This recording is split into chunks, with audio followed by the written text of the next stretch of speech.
اگلا سوال یہ ہے کہ قرآن کے مفہوم کو غلط سمجھ کر خوارج نے صحابہ کرام علیہم رضوان کو گمراہ کرنے کی کوشش کی، اور آپ لوگوں کو کہتے ہیں کہ قرآن پڑھیں، ڈائریکٹ پڑھیں اور ترجمے سے پڑھیں، تو یہ ایک صحابہ کرام کے اندر یہ معاملات ہیں خوارج کی شکل میں، تو ایک عام بندے کی کیا حیثیت رہ جاتی ہے اس کے بعد؟ ہاں بالکل آپ کا سوال ٹھیک ہے کہ خوارج نے یعنی صحابہ کرام کو بھی الجھایا قرآن پاک سے. ہم تو اسی لیے کہتے ہیں کہ صحابہ کا فارم لے کے چلیں، لیکن سر آپ ہم سے صحابہ کا فارم نہیں ڈیمانڈ کر رہے ہوتے ہیں، آپ انڈیا، پاکستان، بنگلہ دیش کے بابوں کا فارم لے کے چل رہے ہوتے ہیں. ہم تو ساتھ ہیں کہ صحابہ کا فارم لیں. ہم نے جب بھی یہاں باتیں کی ہیں صحابہ، آج جب وہ مجلس 10 کے اندر کوسچن ہوا تھا وسیلے کے اوپر، تو میں نے حضرت عمر کی 1010 نمبر حدیث، نمبر 1010 نمبر حدیث پیش کی تھی نا. کس کا فارم پیش کیا تھا؟ صحابہ کا فارم لیں. صحابہ کا فارم جو ہے وہ سر آپ کو انڈیا پاکستان کے بابوں کی کتابوں میں ملے گا یا ان کتابوں میں ملے گا؟ بخاری مسلم میں. صحیح. تو صحابہ کا فارم لے کے چلیں گے. میرا آپ کے ساتھ یہ کوسچن آنسر سیشن تھا، اس میں ایک یوٹیوب پہ کلپ ہے علماء سے علم حاصل کرنے کا طریقہ. ہم نے تو کبھی کہا نہیں کہ علماء سے علم سیکھیں. میں تو سب سے بڑا حامی ہوں کہ علماء سے ہی سیکھیں، لیکن جب آپ سیکھ لینا پھر ان کو کہ سر جو کچھ آپ نے لکھا ہے نا آپ خود بھی اس پہ عمل شروع کریں. ٹھیک ہے نا جی. جس طرح یہ بتا رہے تھے کہ انہوں نے ایک مسجد میں نماز پڑھی، اس نے اپنے ٹیبل کے اوپر صحیح مسلم رکھی ہوئی تھی. ٹھیک ہے نا جی. اور انہوں نے کہا کہ سر آپ جو جس طریقے سے نماز پڑھ رہے ہیں، جو مسلم شریف سامنے رکھی ہے اس میں تو یہ طریقہ نہیں لکھا ہوا. پھر کیا ہے جی؟ مسجد ہی کاٹتا. انہوں نے مسلح چک دیتا، انہوں نے کہا جی اینو تسی دیکھ رہے ہو علماء دی توہین کر رہا ہے. تو سر یہاں میرے ساتھ بھی ہوا ہے. تقریباً یہ کوئی 7-8 سال پہلے کی بات ہے. عثمان بھائی بھی تھے ادھر. مجھے ایک بریلوی مکتبہ فکر کے ایک 2 بندے ملنے کے لیے آ گئے، اور بڑے اسٹرانچ قسم کے، گمراہ ہو آپ لوگ، یہ ہم بزرگوں کے ماننے والے. میں نے کہا آپ کے بزرگ کون ہیں؟ نہیں جی بزرگ تو سب کے ایک ہی ہیں. میں نے کہا جی میرے تو بخاری مسلم ہیں. ہاں جی ہمارے بھی وہی ہیں. تو میں نے کہا ابھی چیک کر لیتے ہیں. میں کہ عثمان بھائی ذرا بخاری مسلم لے کے آئیے ہو تو میں نماز کا طریقہ ذرا کھول کے دسنا نا. ہوں چیک کرتے ہیں کہ کس کا طریقہ بخاری مسلم کے طریقے کے مطابق ہے اور کس کا اس کے مطابق نہیں ہے. جس کا طریقہ اس کے مطابق ہوگا وہ ان کا بزرگ ہوگا. وہ انہوں نے کتاب ہی نہیں منگوانی، تو کہتے اس کو چھوڑ دیں آپ. تو سر آپ صرف نام لیں گے بزرگوں کے، بزرگوں کے سب سے بڑے طرفدار ہم ہیں. ان کو کہ بزرگ کہنا چھوڑ دیں. آپ کہیں کہ ہمارے فرقے کے جو 14ویں اور 15ویں صدی کے انگریزوں کے دور کے جو بابے ہیں نا، ہم ان کی بات کر رہے ہیں. ٹھیک ہے. تو شکر ہے بزرگ ہی کہتے ہیں، امام نہیں کہتے. بزرگ ہی کہتے ہیں. ہم بزرگوں کو نہیں، ہم اماموں کو مانتے ہیں. اور میرا ایک کلپ بھی چڑھا ہے کہ ہم درمیانے بزرگوں کو نہیں مانتے، پرانے بزرگوں کو مانتے ہیں. یہ پرانے اور درمیانے کا فرق بھی ہونا چاہیے نا. ٹھیک ہے جی. آپ ویسے یقین کریں آپ کے نام مال میں بہت گنا جا رہا ہوگا. آپ جو ہے نا بزرگوں کی بہت توہین کرواتے ہیں.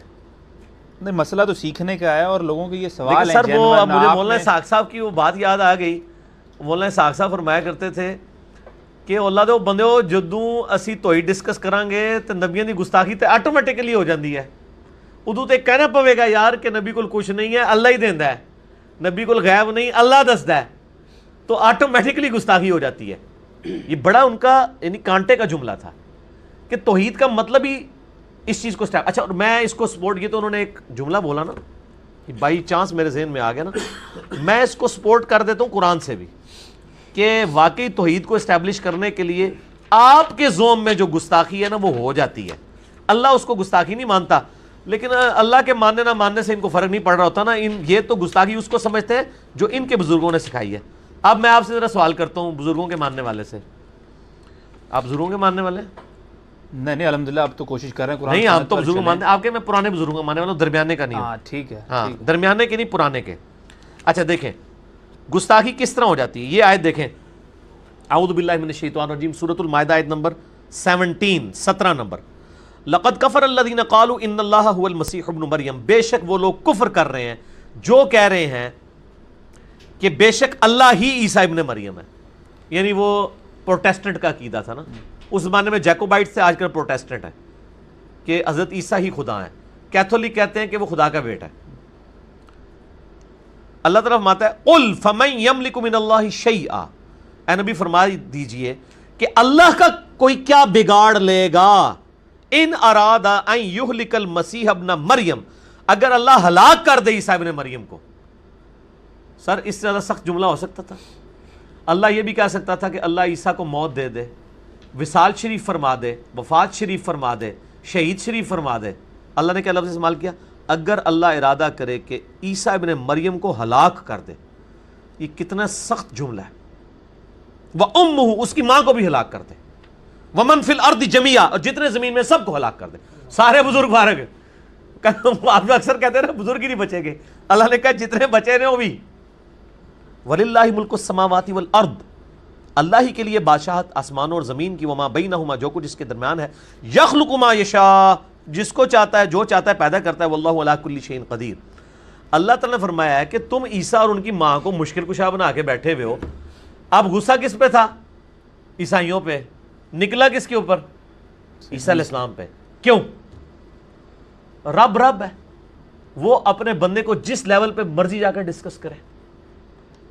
اس میں حضرت عیسیٰ علیہ السلام کو سامنے رکھ کے غصہ نکالا گیا، لیکن بات انہی سے کی جا رہی تھی کہ جو تم نے جو اپنا معبود یا مشکل کشا بنایا ہوا نا، اس کی میرے سامنے یہ حیثیت ہے کہ میں جب چاہوں اس کو ہلاک کر دوں، اس کی ماں کو ہلاک کر دوں، سارے بزرگ بابے مار دوں میں۔ یہ میں سارے بزرگ بابے تو آگے، جب عیسیٰ ماں آگے تو باقی تو بیچارے ان کی تو کوئی اوقات ہی نہیں نا ان کے مقابلے میں، نبی اور اس کی ماں کے مقابلے میں آپ کے بزرگ بابے جو ہیں ان کی تو کوئی اوقات ہی نہیں ہے نا، ٹھیک ہے نا۔ وَمَن فِي الْأَرْضِ جَمِيعًا، تو اللہ کو کیا بگاڑ لے گا؟ اب اللہ کو توحید اسٹیبلش کرنے کے لیے عیسیٰ علیہ السلام کے بارے میں اتنے سخت کلمات استعمال کرنے پڑے، اللہ نے کیے، ہم نے کوٹ ان کوٹ کر دیے۔ ان کی مرضی ہو تو یہ کوٹ بھی نہ کرنے دیں۔ اور بارے شریعت کے مقدمے میں انہوں نے لکھا ہے کہ قرآن پاک میں جتنی آیات نبیوں کے بارے میں اس طرح کی ہیں، ان کا درس دینا، ان کو بیان کرنا حرام ہے۔ یعنی وہ دوسرے معنوں میں کہہ رہے ہیں کہ ہاں، انہوں نے کہا ہے قرآن پاک میں جن جن جگہوں پر اللہ نے نبیوں پہ ان کی لغزش کے اوپر پکڑ کی ہوئی ہے، تو یہ تو کتنا قرآن فارغ ہو جائے گا۔ بیسیکلی وہ یہ اللہ کو بتانا چاہ رہے ہیں کہ یا اللہ اگر آپ نے یہ کرنا ہی تھا نا، کم از کم قرآن میں تو نہ ہوتا نا، اس سے تو توہین ہو جانی تھی۔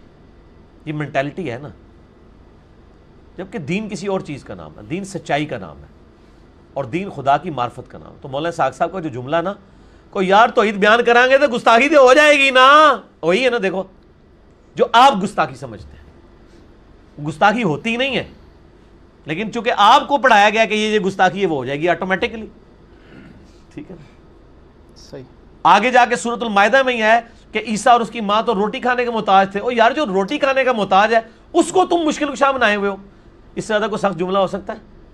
ہم یہ جملہ ان کے 14ویں صدی کے کسی بابے کے بارے میں ہو جانا کو یار یہ تو خود روٹی کھانے کا محتاج ہے۔ میں نے کئی جگہ کہا نا کہ یار آپ کہہ رہے ہو کہ فلاں نے سمندر روکا ہوا ہے، اللہ کے بندوں کو اپنا پیشاب نہیں روک سکتا، سمندر کیسے روکے گا؟ تو آڑا کراچی والا سمندر، تو کہتے ہیں گستاخی ہو گئی۔ تو اللہ تعالیٰ نے تو حضرت عیسیٰ ان کی ماں کو کھایا کہ یہ تو روٹی کھانے کے محتاج ہیں، اس کا مطلب یہ روٹی نہ کھائیں تو زندہ نہیں رہ سکتے، تو تمہارے مشکل کشا کیسے ہیں؟ لیکن یار یہ جو بزرگ ہیں وہ تو زندہ رہتے ہیں روٹی کھائے بغیر، ہم نے تو بزرگوں کی کتابوں میں پڑھا ہے۔ تو یہ بزرگوں کے مرتبے حضرت عیسیٰ سے کیسے زیادہ ہو گئے یار، جو وجیہن فی الدنیا والآخرہ ہیں، اور واحد نبی ہے جو قیامت الدن نفسی نفسی نہیں کہے گا نبی علیہ السلام کے بعد۔ آپ کو پتہ ہے ہر نبی اپنی غلطی گنوائے گا، لغزش گناہ نہیں، غلطی اور لغزش۔ حضرت عیسیٰ علیہ السلام اپنی غلطی کوئی بھی نہیں گنوائیں گے۔ حضرت نوح علیہ السلام کہیں گے کہ میں نے اپنے کافر بیٹے کے لیے دعا کی، حضرت ابراہیم کہیں گے مجھ سے 3 دفعہ توریتاً جھوٹ بولا گیا، توریتاً۔ حضرت موسیٰ علیہ السلام کہیں گے مجھ سے بندہ مر گیا، حضرت آدم علیہ السلام کہیں گے، بخاری مسلم حدیث ہے، شفاعت کھول کے پڑھیں۔ اینڈ پہ آتا ہے کہ لوگ پھر حضرت عیسیٰ کے پاس جائیں گے، وہ یہ نہیں کہیں گے کہ میرے ساتھ کوئی معاملہ ہوا، وہ کہیں گے ہاں میں اسے شخص کو جانتا ہوں جس کی اللہ نے اگلی اور پچھلی ساری لغزشیں معاف کروا دی ہیں، کر دی ہیں، تو محمد رسول اللہ کے پاس جاؤ صلی اللہ علیہ وسلم۔ جناب حضرت عیسیٰ وہ شخصیت ہیں، ایسے غیر معمولی معجزات جو کسی پیغمبر کو نہیں ملے، انکلوڈنگ اور پروفٹ۔ آپ امیجن کر سکتے ہیں ایک شخص مٹی کی مورت بناتا ہے، قرآن میں آ رہا ہے، پھونک مارتا ہے پرندہ بن کے اڑ جاتا ہے، ایک مردہ ہے اس کو اللہ کے اذن سے زندہ کر دیتا ہے، مادر ذات اندھے جن کے ڈھیلے بھی نہیں ہیں، مٹی کے ڈھیلے بنا کے ہاتھ پھیرتے ہیں آنکھیں بن جاتی ہیں۔ یہ معجزے تو کسی پیغمبر کو نہیں ملے۔ اور پھر سب سے بڑا معجزہ بغیر باپ کے پیدا ہوا، اور بغیر باپ کے پیدا ہوا، اور اللہ نے کہا کلمت اللہ ہے، یہ اللہ کا خاص کلمہ ہے۔ اللہ تعالیٰ پیدائش کے لیے کلمہ کن بولتا ہے نا، کلمت اللہ تو آپ اور میں بھی ہیں سر، لیکن عیسیٰ جس طرح کے کلمت اللہ ہیں اس طرح کا تو کوئی بھی کلمت اللہ نہیں ہے سر. ان کی ماں ہے اور باپ، اللہ نے کہا کہ باپ کے بغیر پیدا کیے تاکہ ہم ماں بیٹا کو نشانی بنا دے جان والوں کے لیے. اور ان اتنے لاڈلے بندے کے ساتھ گفتگو کیا ہو رہی ہے کہ یہ اور اس کی ماں روٹی کھانے کے محتاج، ہم ارادہ کریں اس کو، اس کی ماں کو ہلاک کر دیں. اور لفظ کیا ہلاک، اور یہ سیم الفاظ قرآن میں نبی اسلام کے بارے میں بھی آئے. قل ان سورۃ الملک کے اندر قل ارائیتم ان اہلکنی اللہ ومن معی او رحمنا، اے نبی آپ فرما دیجئے کہ کافرو تم اتنی اکڑ میں ہو، ہمیں تو اپنے بارے میں ڈر ہے کہ اگر اللہ مجھے ہلاک کر دے اور میرے سارے اصحاب کو ہلاک کر دے، فمن یجیر الکافرین من عذاب علیم، تو کافروں کو عذاب سے کون بچا سکتا ہے. میں آخر میں ایک یعنی اس گفتگو کو کنکلوڈ کرتے ہوئے ایک جملہ بولوں گا کہ میرے بھائی، جس خدا کا تعارف انڈیا، پاکستان، بنگلہ دیش اور افغانستان کے بابوں نے آپ کو کروایا نا، وہ خدا اور ہے. اور جس خدا کا تعارف امام کائنات، سید الاولین والآخرین، شفیع المذنبین، رحمت للعالمین، سیدنا مولانا امام اعظم محمد رسول اللہ صلی اللہ علیہ وآلہ وسلم نے امت کو کروایا اور دے کے گئے، اور اماموں نے، ہمارے بزرگوں نے، ٹھیک ہے، ہمارے بھی بزرگ ہیں، ہمارے بزرگوں نے ان چیزوں کو کتابوں میں محفوظ کیا، وہ خدا اور ہے. اور ہم انہی کتابوں والے بزرگوں کو ہی مانتے ہیں اور انہی کی تعلیمات کو لے کے چلتے ہیں. ٹھیک ہو، چلیں تو اڈے چہرے تو رنگ اڑ گیا ہوں. میرے خیال بزرگوں کے بارے کوئی سوال نہیں کرنے لگے انشاءاللہ تعالی. بزرگوں کو سائڈ سے کر دوں. ٹھیک ہے. اگلا سوال یہ ہے کہ آپ بخاری سے جلسہ